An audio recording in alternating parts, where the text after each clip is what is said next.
What's up, YouTube? I'm sure you've seen the title by now, but this is my 2009 Cayenne Turbo S, and it has been, hands down, one of my favorite vehicles I've ever owned. It is nothing short of a tank, and in this color, lava gray metallic, it really just is pretty phenomenal. But today, the purpose of this video is to kind of walk you guys through everything that I've done just this year to keep this truck on the road. Now, I knew getting into it that I was kind of an idiot because I had bought it with about 120,000 miles and it didn't have a single service receipt. So in the Porsche community, when they tell you make sure that you get receipts of service and just service records for that matter, it is really important because I kind of jumped into this thing blind. And like I said, it already had 120,000 miles and I've since put another give or take 40,000 miles on it, and it's obviously taken a lot to keep it on the road. So today my goal is to walk you through every one of those maintenance items and how we got to the $24,000 spend total this year in 2025. So I've broken it down into three different categories because I know that some of these items are maintenance, some of them are cosmetic, and they may really not be the true reflection of what it takes to own one of these. But those three categories, one, first and foremost, where most of the money has been spent, is around issues. So things that have come up over the last 12 months that have really just cost me an arm and a leg. And then moving on to maintenance items. So you got like brakes, tires, fluids for that matter. And then last but not least are definitely some cosmetic things that really were just driving me nuts. And a lot of these things too, I've done myself. So I'll kind of run through that, where you can save money, and kind of go from there. So I hope this video is helpful for anyone that's considering purchasing one of these. All right, so diving right into it. Earlier this year, I'll kind of walk you guys through a little bit of what happened and what really was the main cost of this thing's maintenance bills. So I want to say it was sometime in February or March. Started this thing up here in the garage, backed it out, and as soon as I backed it out of the garage, it died. And at first I thought, oh, maybe the battery's dead or something, so I tried jumping it, and the truck would crank, but it wouldn't stay running or would turn over briefly and then die. And that is really what kicked off this year's maintenance cost. So I ended up getting a tow, and I don't have costs of tows and things like that in here, but I ended up towing it to a local shop. I tried to do as much as I could through an independent shop that I trust and work closely with, just because the cost of Porsche is so ridiculous. So I do have all the maintenance records here for just this year. And what we ended up kind of discovering was that there were a lot of different things that specific issue could have been.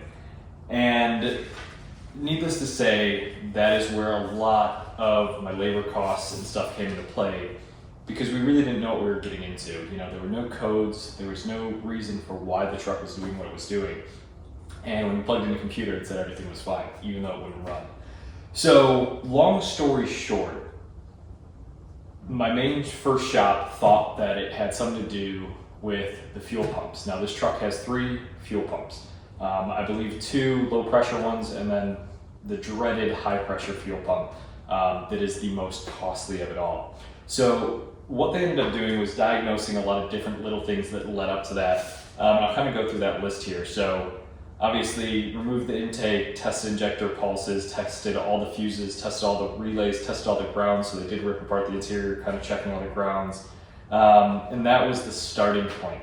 They then changed the cam and crank sensors. They double checked if there was power to the ECU, power at the steering control unit, and swapped batteries just to be safe, and that still didn't fix anything.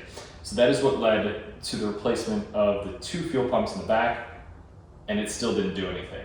So they ended up having to take out the high pressure fuel pump, sending it in, getting it returned, and lo and behold, it still didn't start. At this point in time, just to give you guys some reference, for all of that work and labor, we were at $8,900. In fact, $8,998, so basically $9,000, just to try and diagnose everything. We were $9,000 in with labor and all the parts that were thrown at this thing. To give you guys some reference, the high pressure fuel pump alone is about $3,100. So I got that phone call. They said, hey, we've done all this. The shop itself had a few issues come up, and I had to actually get this thing towed out of there to another independent shop. And mind you, at this point, I've spent $8,900, almost $8,900, and I'm at the point of like, do I just throw in the towel? So what I did was I brought it to this other shop and said, hey, look, this is where I'm at so far. This is everything they've done.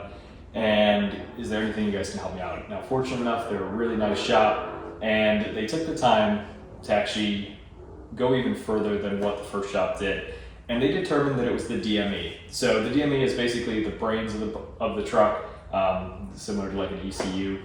And in fact, that DME had actually somehow shorted itself out and failed completely. I don't know if I have a picture. I'll try to put it up on the screen for you guys, but they're ended up taking apart that ECU, and there's like 4 motherboards that sit in there. And the one tech actually found the pinpoint that had burnt out, and it was so minuscule, it's crazy that he found it.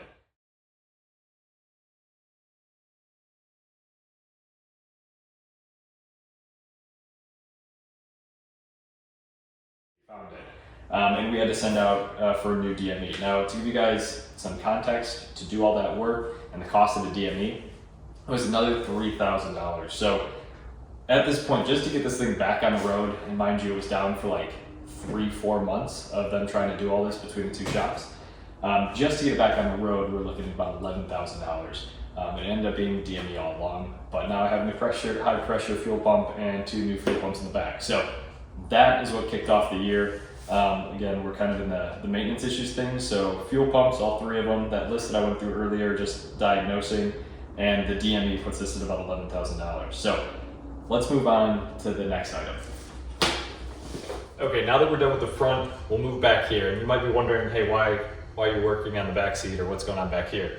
And the reason being is because after that money was spent to basically do all that work, the $11,000, I took this truck back on the road, drove it maybe 80 miles or so, and the check engine light came back on. And I went, are you kidding me? So what I learned was that check engine light was all emissions related.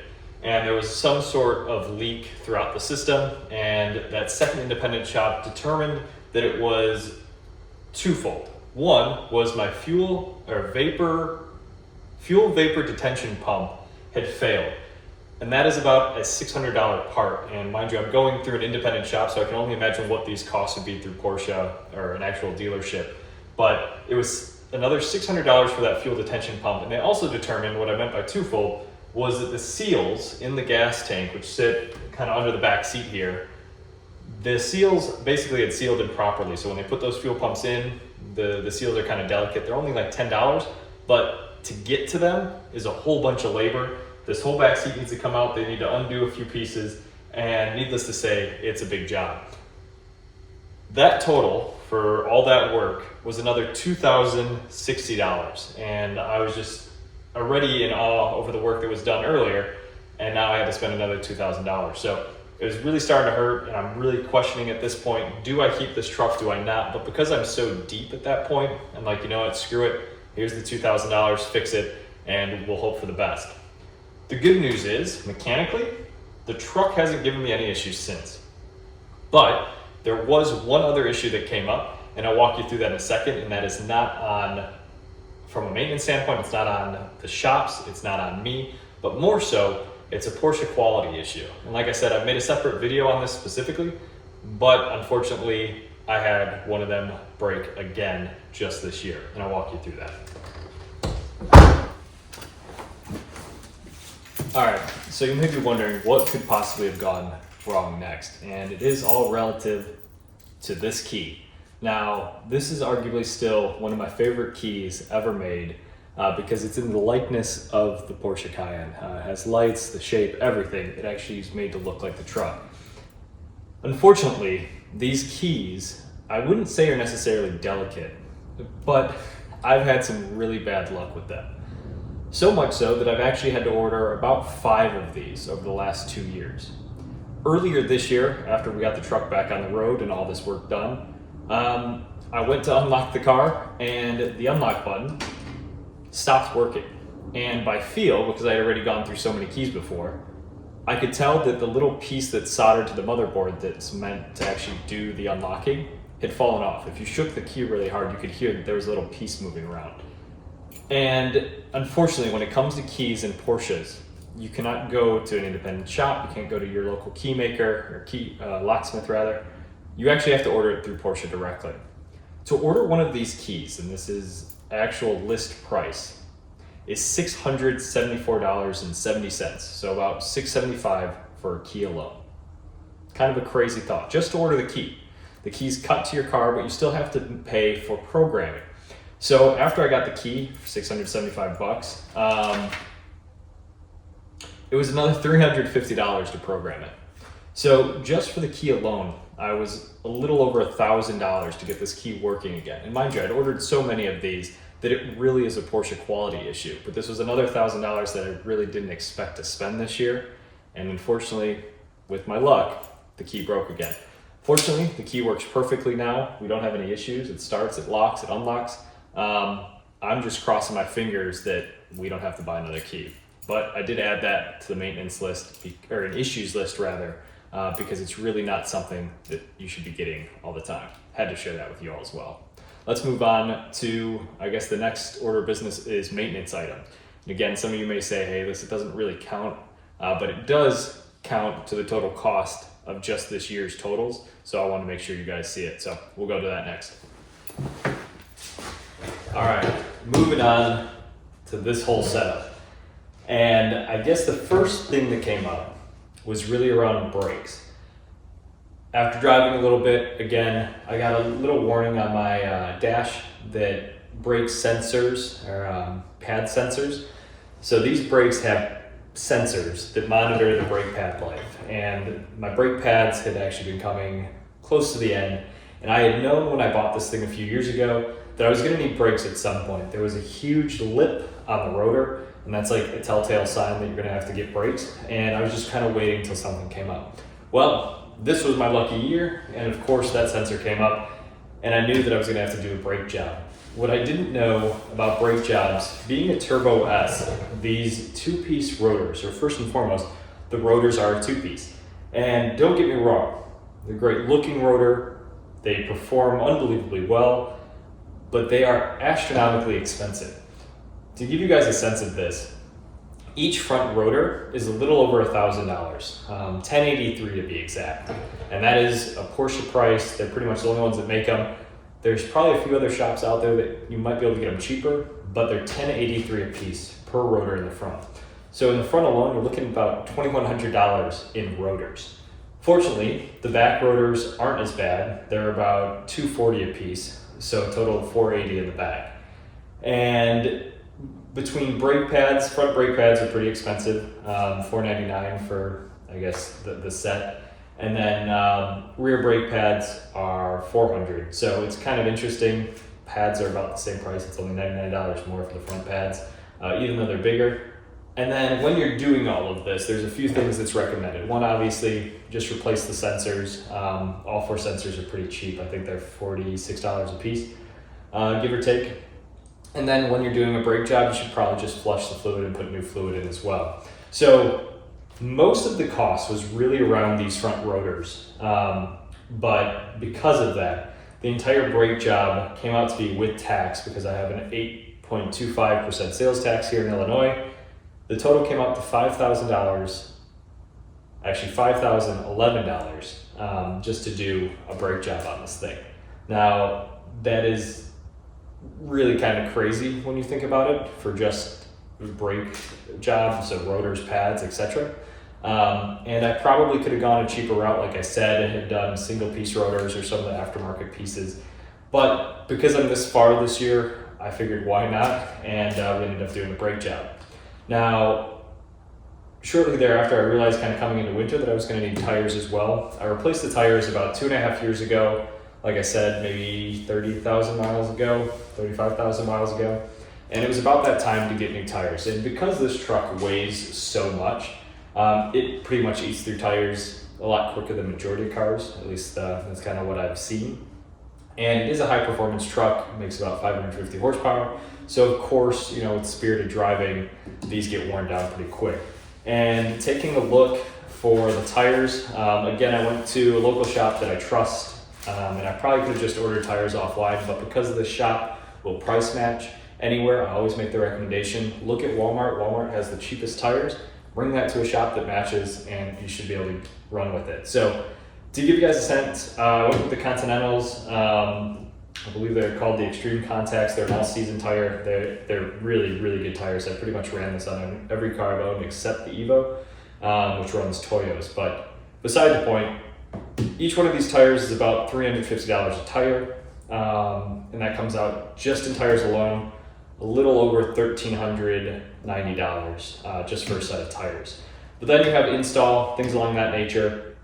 So, you know, with sales tax again being what it is here in Chicago, it was a total for tires, so all 4 tires, full set, $1,837. Now, this is on top of the new brakes, and it was just another cost that we threw into the mix. So, wanted to make sure I shared that with you guys because that is arguably one of the biggest maintenance items that you'll ever have on these is tires and brakes.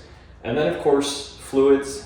So I did do, I think 3 or 4 oil changes this year.